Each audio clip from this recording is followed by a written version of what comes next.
इस समय ये निठल्ली बैठी हुई है, इसके पास कोई काम नहीं है। गाँव की भाषा में तो गांव में जब कहते हैं कि चबड़ चबड़ करने चली आती है। दोस्तों, अखिलेश यादव के चाचा शिवपाल सिंह यादव मायावती जी को गाली देते हैं और ऐसे गाली का इस्तेमाल करते हैं जो कानूनन अपराध है और आज तक उनके ऊपर कोई एफआईआर नहीं हो पाया है। सबसे बड़ी खबर की अगर हम बात करें तो सीवर सफाई के दौरान जो ये गटर होता है, नाली होती है, उसके सफाई के दौरान कल लखनऊ में 2 कर्मचारियों की मौत हुई है। अब उसका जिम्मेदार आखिर जो प्रेजेंट टाइम की बीजेपी सरकार है वो है या जो पास्ट की सरकार मायावती जी की और अखिलेश की सरकार थी वो है, इस पर भी बातचीत करेंगे। और देश के प्रधानमंत्री जी को हम लोग चुनते हैं कि वो देश में शासन व्यवस्था लाएंगे, नौकरी देंगे और देश को एक खुशहाली देंगे। देश में बेरोजगारी, महंगाई पर बातचीत करेंगे, लेकिन वो बात करते हैं 5 किलो राशन पर। इस पर भी बातचीत करेंगे। कई एक्सपर्ट ने अपने ट्वीट पर लिखा है जिसको आपको बताने की कोशिश करेंगे। और मायावती जी के बारे में एक अहम खबर है कि देश में, खासकर उत्तर प्रदेश में 80 लोकसभा सीटों में 25 लोकसभा सीटों पर मुसलमानों को उम्मीदवार बनाया है। अब मुसलमानों के लिए एक सबसे बड़ी खबर है, इस वीडियो को लास्ट तक वो जरूर देखें, तभी उनके समझ में आएगा। तो कई ऐसी बड़ी खबर है जिस पर बातचीत करेंगे और समझना उनके लिए बहुत जरूरी है। योगी आदित्यनाथ ने पर्सनल कटाक्ष डाला है राहुल गांधी पर, कहा कि उनका इस बार राम नाम सत्य हो जाएगा। सबसे बड़ी खबर इस समय वायरल ये हो रही है कि प्रधानमंत्री नरेंद्र मोदी जी ने ऐसे आदमी का सपोर्ट किया जिसे पूरा देश बहिष्कार कर रहा है। तो चलिए आज की वीडियो शुरू करते हैं और तमाम खबरों पर नजर डालते हैं। नमस्कार दोस्तों, मैं हूं पराग और आप सभी का स्वागत है हमारे देसी पीएसपी ब्लॉग चैनल पर। तो साथियों, आज की जो वीडियो है वो देश के प्रधानमंत्री से लेकर के एक गटर सफाई कर्मी के ऊपर तक है। देश में हो रहे लगातार सीवर सफाई के दौरान जो मौत हो रही है उसका जिम्मेदार आखिर कौन है? क्या मायावती जी इस बात की जिम्मेदार नहीं है? क्या अखिलेश यादव जिम्मेदार नहीं है? क्या राहुल गांधी जिम्मेदार नहीं है? फिर क्या प्रधानमंत्री नरेंद्र मोदी जी जिम्मेदार नहीं है? योगी आदित्यनाथ की बात तो हम करेंगे नहीं, क्योंकि वो मठ और मठाधीश की बात करते हैं, धर्म की बात करते हैं। उनसे सीवर सफाई से कोई मतलब नहीं है, उनसे देश में विकास का कोई मतलब नहीं है। उनका एक अलग शासन है कि देश में धर्म का राज कैसे कायम हो।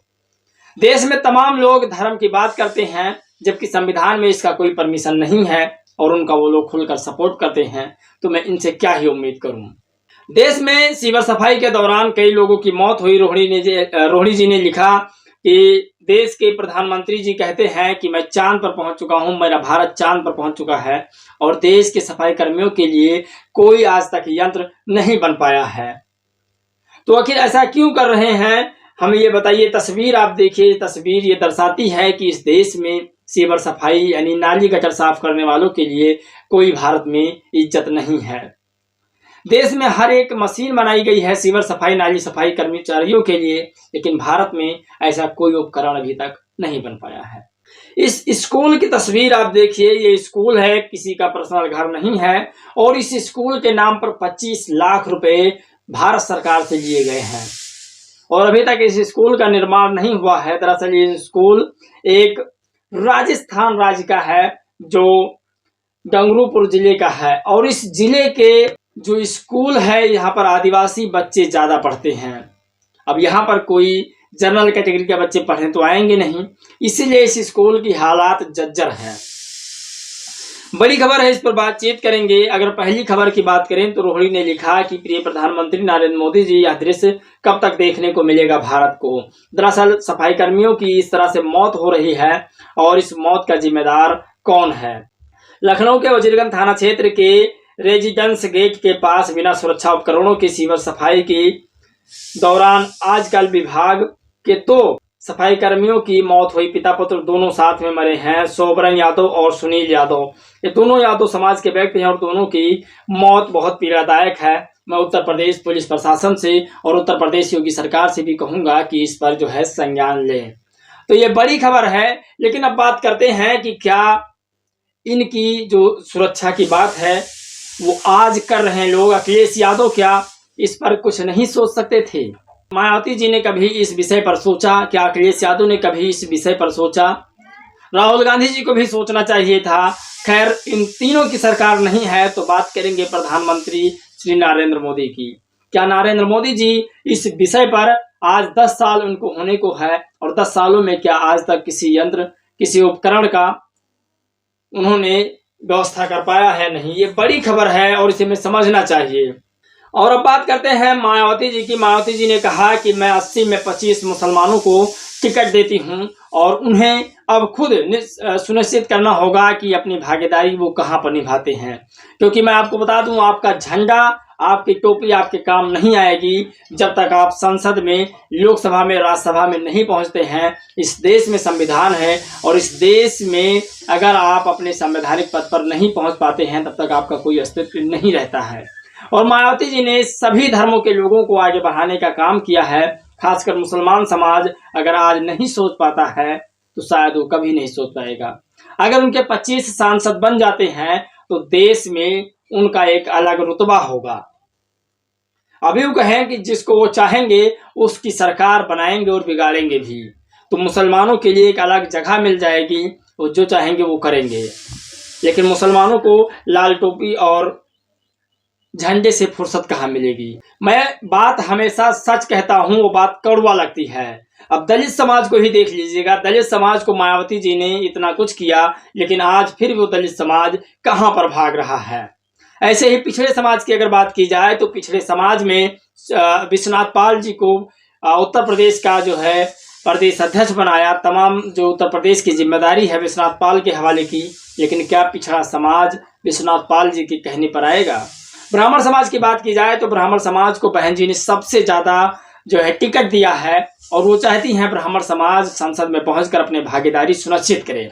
तो क्या ब्राह्मण समाज इस बात को सोचेगा, इस बात को संज्ञान में लेगा? खैर, उसको तो सिर्फ धर्मराज चाहिए, ना कि उसे अपना खुद का अस्तित्व चाहिए। तो ये बड़ी खबर है और हर खबरों पर नजर डालूंगा, हर खबर आपको बताऊंगा। कर्नाटक में इतना दरिंदगी वाला हाल हुआ है, फिर भी प्रधानमंत्री जी की चुप्पी है। राहुल गांधी ने लिखा कि कर्नाटक में महिलाओं के साथ हुए विभत्सो अपराध पर नरेंद्र मोदी ने शर्मनाक चुप्पी साध ली है। सब कुछ जानकर भी सिर्फ वोट के लिए उन्होंने सैकड़ों बेटियों का शोषण करने वाले हैवान का प्रचार क्यों किया? राहुल गांधी पूर्व कांग्रेस अध्यक्ष। तो ये बड़ी खबर है। और आपको बता दें, जेपी नड्डा साहब ने कहा कि बिहार में मेरा बचपन बीता है और बिहार वासियों को 8,70,000 लोगों को मैं फ्री राशन दूंगा। अब आप सोचिए, मैं जेपी नड्डा साहब को सरकार में इसलिए लाना चाहता हूं कि वो देश की महंगाई पर बात करें, देश में बेरोजगारी पर बात करें, देश में हो रहे इतने अत्याचार पर बात करें, लेकिन वो हमें अब भी राशन पर लाकर छोड़ दे रहे हैं। तो ये कितनी शर्मनाक की बात है। और बड़ी खबर की अगर हम बात करें तो मायावती जी को गाली देने वाला कोई और नहीं, शिवपाल सिंह यादव हैं। अखिलेश यादव जी का इतिहास रहा है। उनके पिता मुलायम सिंह यादव जी ने जो गेस्ट हाउस कांड हुआ उसको लेकर के, और फिर शिवपाल सिंह यादव ने लगातार चमार, चमट्टेन और मायावती जी को ऐसे शब्दों से संबोधित किया है। अभी रिसेंट 2 दिन पहले इस समय ये निठल्ली बैठी हुई है, इसके पास कोई काम नहीं है। और जब उसे याद आती है लखनऊ में एक जिस समय महारानी बनी थी भारतीय जनता पार्टी के सहयोग से 2 बार, तो जब लखनऊ की याद आती है तब ये बकवास करती है, बकवास करती है। और वो हम लोगों की भाषा में तो गांव में जब कहते हैं कि चबड़ चबड़ करने चली आती है, गांव में जब कहते हैं कि चबड़ चबड़ करने चली आती है।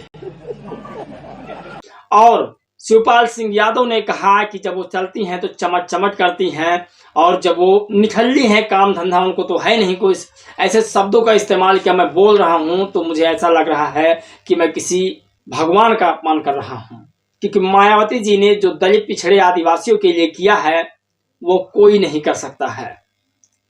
मायावती जी जब तक सरकार में नहीं थी तब तक लोग लाठियों से वोट लेते थे, गालियों से वोट लेते थे।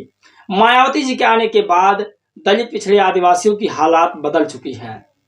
जो जनरल कैटेगरी के गरीब लोग हैं, जो सामान्य लोग के गरीब लोग हैं, उनको भी बहन जी ने आगे बढ़ाने का काम किया है। तो जब मायावती जी का अपमान होता है तो देश के उन तमाम गरीब लोगों का खून खौल उठता है। आज शिवपाल सिंह यादव ने फिर बहन जी को गाली देने का ये जो दुस्साहस किया है उन्हें महंगा पड़ेगा। खैर, जो गाली दिया है इन पर तो FIR होना चाहिए। पब्लिक की इस पर क्या राय है ये जानना बहुत जरूरी है। क्या शिवपाल सिंह यादव ने बहन जी को गाली देकर गलत काम किया है या फिर सबसे गलत काम किया है? आप अपनी सुझाव जरूर दीजिएगा। इस वीडियो में दोस्तों बस इतना ही। मिलेंगे एक और खबर एक नए राजनीतिक मुद्दों के साथ। तब तक के लिए जय भीम, नमो बुद्धाय।